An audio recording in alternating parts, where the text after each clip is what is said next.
찬송가 143장 웬 말인가 날 위하여 함께 찬양하심으로 고난주간 새벽예배 월요일 시작하겠습니다. 찬송가 143장 웬 말인가 날 위하여입니다.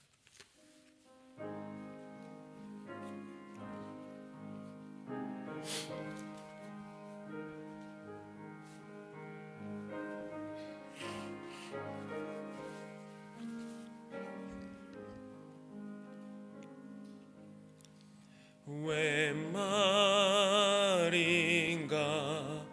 나 위하여 주 돌아가셨나.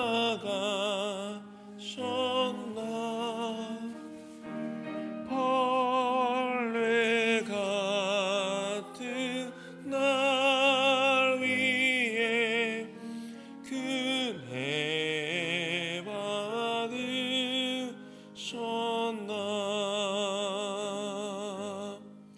내 지은 죄 다 지시고 박히셨으니 웬일인가 웬 은혜인가 그 사랑 크셔라. 주 십자가 못 박힐 때 그 해도 비일고 그 맑은 빛 가리워서 캄캄게 될 없네. 나 십자가 대할 때에 그 일이고 마워 내 얼굴 가히 못 들고 눈물이 니다.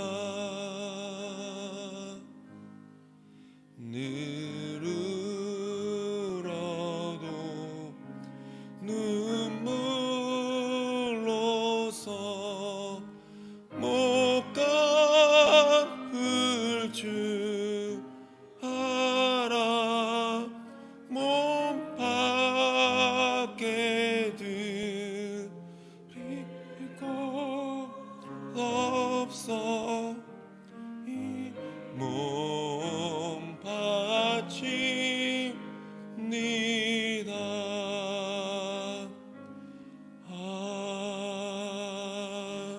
아멘. 오늘 우리에게 주신 하나님 말씀은 누가복음 23장 34절 한 절입니다. 누가복음 23장 34절입니다.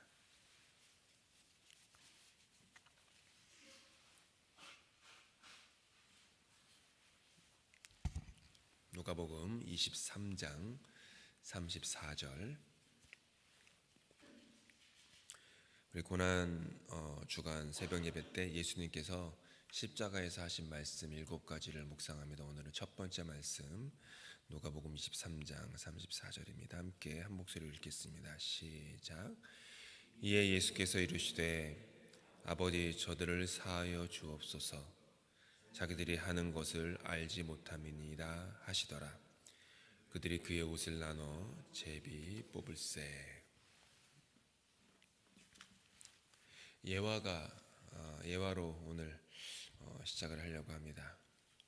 어느 도시에 아주 심한 경쟁과 원한 관계에 있었던 장사꾼 두 사람이 있었습니다.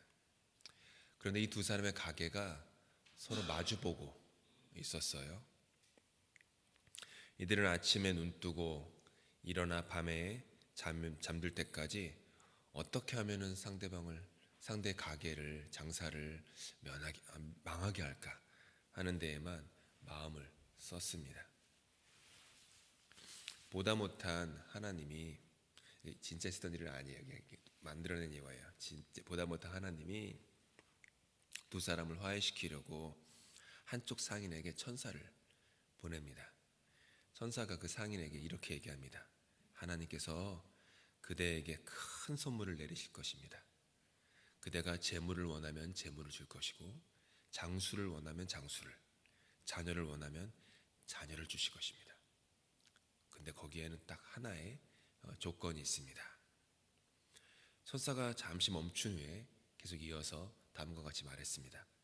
그대가 무엇을 원하든지 그대의 경쟁자는 2배를 얻게 될 것입니다. 그대가 금화 10개를 원하면 그는 금화 20개를 얻게 될 것입니다. 그렇게 말하는 천사가 살짝 웃습니다. 그리고 이렇게 말을 합니다. 자, 이제는 서로 화해하십시오. 하나님은 이런 방법으로 그대들에게 교훈을 주시려고 하는 것입니다. 그 상인은 한참을 골똘히 생각을 합니다. 한참을 생각하더니 그 천사를 바라보면서 묻습니다. 제가 무엇을 바라든지 다 그대로 그렇게 이루어진단 말씀이지요? 천사가 네, 그렇습니다. 대답하자 상인은 뭔가 결심한 듯이 크게 한숨을 쉬고는 천사에게 소원을 말합니다. 그렇다면 제 한쪽 눈을 멀게 해 주십시오.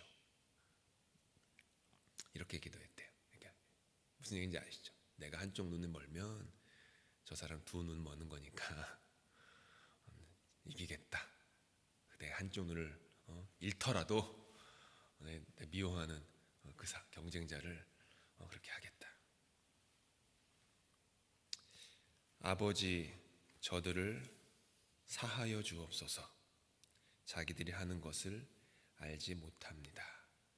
예수님이 십자가에 사셨던 첫 말씀은 이와 같은 용서였습니다. 그리고 방금 나눠드린 예화에서처럼 용서는 이렇게 어려운 것입니다. 용서가 어려운 이유는 우리 모두가 인간이 자기중심적이기 때문입니다. 아까 예화에서도 자기중심적이죠. 자기중심주의가 얼마나 은밀한지 우리는 그것이 있는지도 모르고 이 세상을 살아갈 때가 많습니다. 자기중심주의의 그 핵심은요, 모든 것을 자기의 것으로 바꾼다는 거예요. 그러니까 자기중심적으로 모든 것을 생각한다는 것이죠. 심지어 거기에는 십자가도 포함되는 경우가 있습니다. 나는 죄인이고 나를 위해서 하나님의 아들께서 십자가의 죽으심으로 나는 구원을 얻었다. 맞는 말입니다. 그런데 이 자기중심주의의 한계는 딱 거기에만 맴돌고 있다는 것입니다. 하나님 아버지의 독생자께서 죽으셨음에도 불구하고 나에게 필요한 용서를 채워주시는 십자가로만 바라본다는 것이죠. 아버지 저들을 용서하소서 하는 그 용서조차도 나를 위한 용서가 아니라 나만을 위한 용서로 이렇게 치환하는 그런 생각이 은밀하게 숨어 있다라는 것이죠. 하나님의 독생자가 죽은 십자가인데 한번 생각해 보시기 바랍니다. 성부 하나님의 유일하신 아들 성자 하나님 예수 그리스도께서 죽으신 십자가인데 심지어 그 십자가도 나에게 필요한 십자가, 그 정도에서 멈춘다라는 게 이게 자기중심주의가 가진 한계입니다. 그런데 우리의 이렇게 연약한 자기중심주의를 누구보다 잘 아시는 예수님께서는 십자가에 달리셔서 첫 마디 기도를 하셨습니다. 그분의 첫 마디는 기도였습니다. 십자가에서 죽으시면서 하신 말이 상대를 향한 푸념이나 원망이나 고통의 신음이나 알아봐달라고 하는 호소도 아니라 하나님 아버지를 향한 기도였어요. 기도가 그분의 첫마디였습니다. 아버지, 저들을 사하여 주옵소서. 자기들이 하는 것을 알지 못함이니이다. 성자 하나님의 십자가에서의 첫 마디는 저와 여러분을 겸손하게 만듭니다. 나 자신을 섬기기 원하는 자기 중심주의로 가득 찬 우리의 영혼에 전혀 다른 차원의 언어를 가르쳐 줍니다. 나로 가득 차 있는 나만의 그 언어의 나의 세상 속에 용서라고 하는 전혀 다른 차원, 즉 하나님 나라의 언어를 우리에게 채우시고 그 입술을, 우리의 입술에 그 용서를 가르치십니다. 그래서 우리는 십자가 앞에서 겸손해질 수밖에 없습니다. 제 뒤에 이게 십자가가 이렇게 여러분 눈에 보일 것입니다. 십자가를 바라볼 때마다 우리는 겸손할 수밖에 없습니다. 겸손은 나 스스로를 내가 섬기기를 거부하는 영적인 행위입니다. 그게 겸손이에요. 겸양과 다릅니다.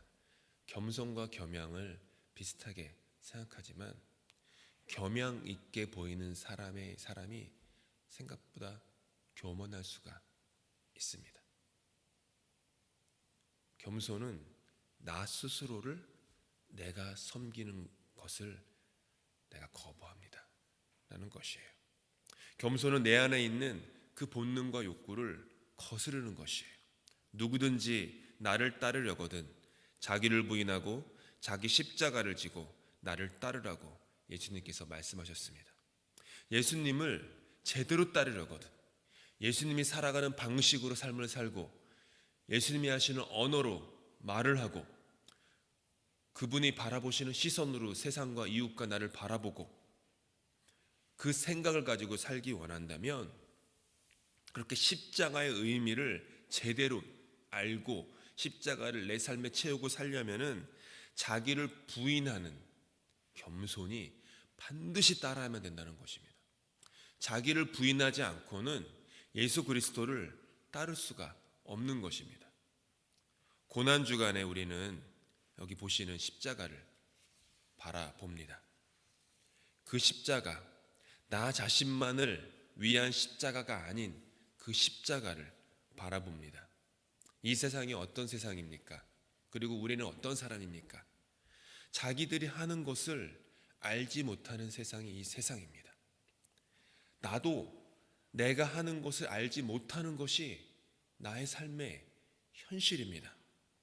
우리는 스스로 무엇을 하는지도 모른 채 예수님을 십자가에 못 박습니다.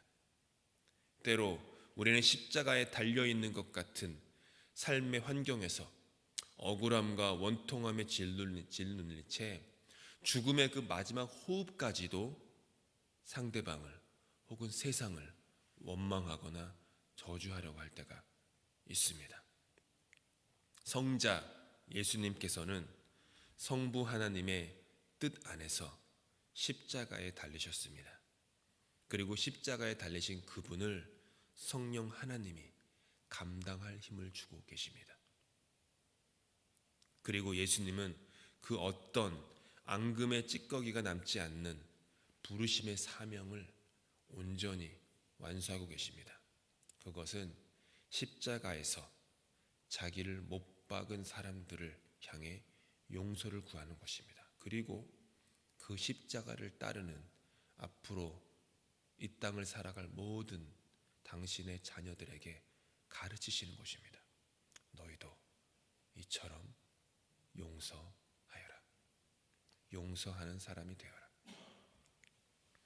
1993년 알제리에 있었던 한 수도원의 원장이었던 크리스티앙 드 세주르, 그래서 그분의 실화입니다. 그 해에 알제리에서 이슬람 과격주의자들이 봉기를 일으켰습니다. 그와 그의 동료 수사들은 알제리를 떠나지 않으면 죽게 될 것이라는 것을 직감하였습니다. 하지만 그럼에도 불구하고 그들은 그곳을 떠나지 않기로 결심합니다. 그리고 1996년 이슬람 과격주의자들에 의해서 그들은 참수를 당합니다. 크리스티앙 드 세주르는 자신의 죽음을 예견하면서 자신이 죽은 후에 가족들이 꺼내 읽을지 모르는 그 유언장에 당부의 메시지를 다음과 같이 적어 놓았습니다.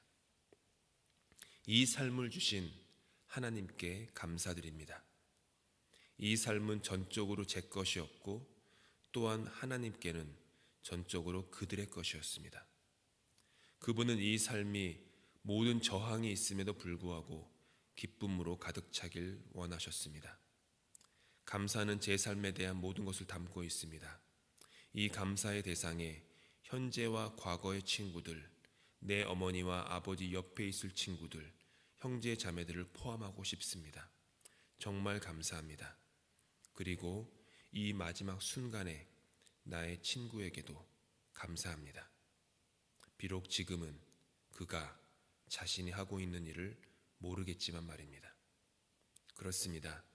그에게도 이 감사의 말 아듀를 전합니다. 그분의 형상이 그에게도 있습니다. 하나님이 원하신다면 행복한 강도들처럼 우리도 천국에서 만날 수 있겠지요.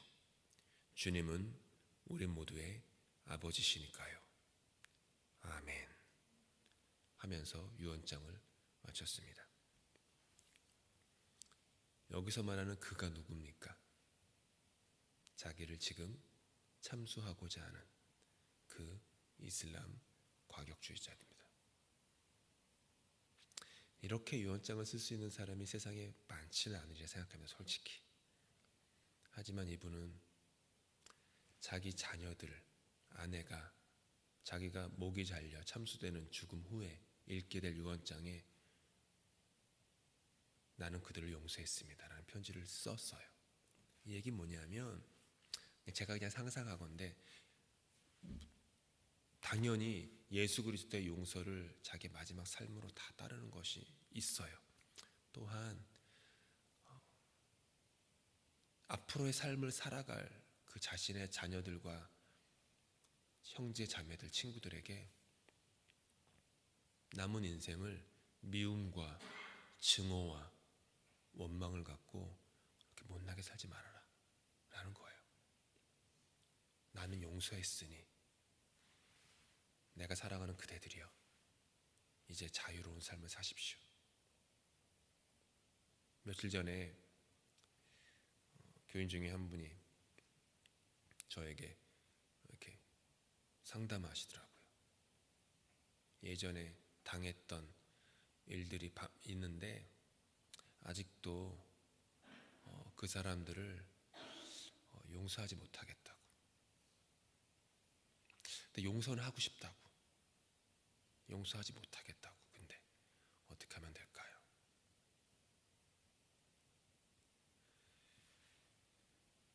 자기를 부인하고 자기 십자가를 지고 따르라고 주님은 말씀하십니다. 주님은 당신이 사랑하는 자녀들이 미움과 증오와 원망과 불평의 불평의 노예가 되어서 살기 원하지 않으세요.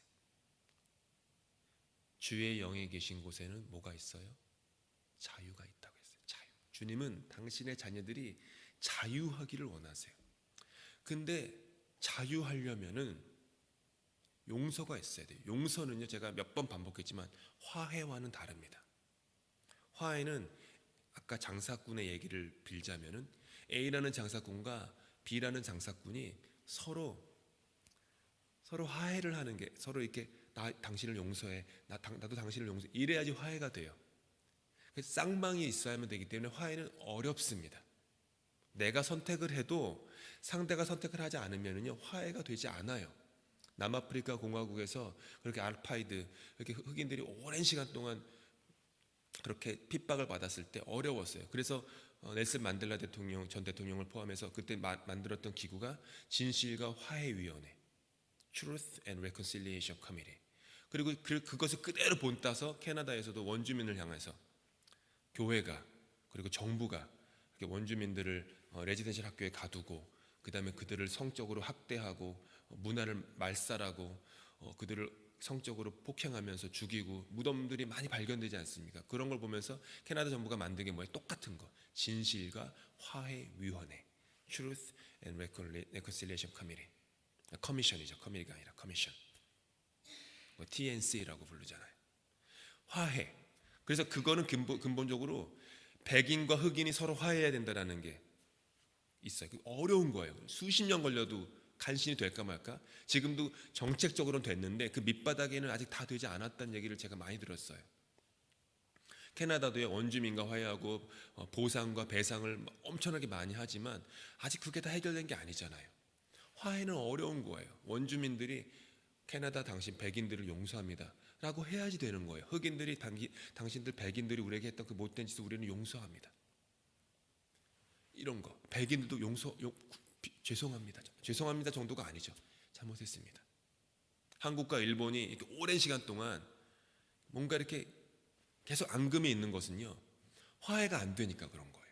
용서를 구하지 않으니까 그런 거잖아요. 쌍방이 있어야 돼요. 근데 용서는 한쪽이 선택할 수 있는 거예요. B라는 사람이 자기가 깨닫지 못하건 혹은 자기가 용서를 구하지 못하건 상관없이 나는 A라는 그 장사꾼은 B를 향해서 용서합니다 라고 선택할 수 있어요. 그 얘기 뭐냐면 나는 더 이상 이 악의 순환고리, 미움과 증오와 불평과 원망의 순환고리에 매여서 이집트 노예 생활을 하지 않겠습니다. 나는 이집트에서 출애굽한 가나안 사람입니다 라는 마음으로 인생을 살겠다는 결심이에요. 결심이에요. 자기를 부인하고 자기 십자가를 지고 따를 때 그렇게 됩니다. 주님께서는 우리에게 고생의 길을 걸으시라는 게 아니에요. 주님이 말씀하셨잖아요. 나의 멍에는 쉽고 가볍다. 앉으려고 하면 용서라는 것이 너무 지기 어려운 거예요. 너무 무거워 보이는 거예요. 근데 한번 해봐라.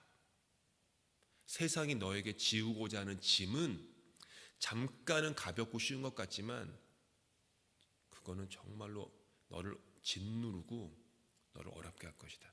근데 내가 너에게 지워주는 이 짐, 이 십자가는 언뜻 보기에 무겁고 어려워 보이지만 한 번 지고 나면 너는 자유할 거야. 가벼우니까 자유하게 될 거야. 주님께서 그렇게 할 때 세상에 줄 수 없는 평안을 우리에게 주시기 때문입니다. 우리의 영혼이 가벼울 수 있어요. 우리의 영혼이 가벼워야 하지 않겠습니까? 우리의 마음이 가벼워야 하지 않겠습니까? 기분과 감정과 느낌만으로 좋은 일이 있을 때 가벼운 게 아니라 삶의 어려움과 고난과 아픔 속에서도 우리 예수님, 십자가 달리신 그 주님, 성자 하나님께서 그렇게 십자가 달려 죽으시면서 용서를 구하시고 용서를 가르치신 것처럼 그 용서의 멍에를 내가 매게 되면 그때서야 우리는 가벼울 수 있고 어쩌면 그때서야 비로소 우리는 그리스도인이 될 수 있을 것입니다. 고난주간이 시작되었습니다. 날마다 십자가 앞에 나아가실 수 있기를 바랍니다. 십자가 앞에 무릎을 꿇으실 수 있기를 바랍니다. 그리고 예수님처럼 용서할 수 있게 해달라고 기도하시기 바랍니다. 예수님 그 십자가에 달리실 때 아까 설교 앞부분에 말씀드린 것처럼 성령 하나님께서 그분과 함께하고 계셨습니다. 성령 하나님께서 능력을 주시면 힘과 권능과 용서 너머의 그 구원의 세상을 견눈질할 수 있게라도 도와주시면 우리는 성령님의 힘을 힘입어 용서할 수 있습니다. 용서의 앞머리는 내가 어떻게 그렇게 할 수 있어라는 어려움밖에 보이지 않지만 용서의 뒷머리에는 내가 알지도 못했고 기대하지도 않았던 참된 자유와 평강에 기다리고 있음을 볼 수 있는 영적인 눈을 열게 해달라고 성령님께 간구하실 수 있기를 바랍니다. 용서 너머에 천국이 보이면 용서할 수 있어요. 내 힘으로 하려고 하면 용서가 안 되죠. 근데 용서 너머에 천국이 눈에 확 펼쳐져요. 그러면 그 좋은 세상을 내가 왜 마다합니까? 주님이 이런 천국을 나에게 주시려고, 주님 그럼 용서합니다. 그럴 수 있어요. 내 힘으로 하려고 하면 그것도 자기 의가 돼요. 내가 신앙이 좋아가지고 용서했어, 내가 그래도 성숙한 크리스찬이어서 용서했어, 이런 자만, 자기 의에 빠져요. 근데 더 좋은 게 있는데, 더 넓은 세상이 있는데, 더 자유롭고 더 평강이 있는 세상이 보이면 당연히 그거 취하는 거 아닙니까? 그러면 할 수 있어요. 영적인 눈을 뜰 수 있는 우리 모두가 될 수 있기를 예수님의 이름으로 축복합니다. 제가 기도하고 주님께서 주신 기도로 예배 마친 후에 자유롭게 기도하시다가 돌아가시면 되겠습니다. 하나님, 당신의 아들 예수 그리스도께서, 죄 없고 흠도 없는 당신의 아들 예수 그리스도께서 십자가에 달려 죽으시면서 하신 첫 마디가 용서의 기도였음을 인하여 감사를 드립니다. 예수님을 십자가에 못 박는, 그리고 조롱하고 멸시하는 그들을 바라보며 아버지께 용서를 구하시고, 그들이 자기들이 하는 것을 모릅니다 라는 말을 하셨던 예수님의 그 십자가상에서의 첫 말씀처럼 우리도 이 땅에 사는 동안에 아주 조금이라도 예수님이 하신 용서를 닮아갈 수 있기를 간절히 소망합니다. 예수님께서 보셨던 하나님의 나라, 그 천국을 우리도 볼 수 있게 하사, 천국에 있는 자유와 평강과 희락과 온전한 사랑을 볼므로 말미암아 우리가 살아가는 이 땅에서 용서하는 삶, 그래서 자유하고 가벼운 삶, 평강의 삶 살 수 있도록, 그리스도인답게 살 수 있도록 주님, 우리에게 용서할 수 있는 힘과 능력을 허락하여 주시옵소서.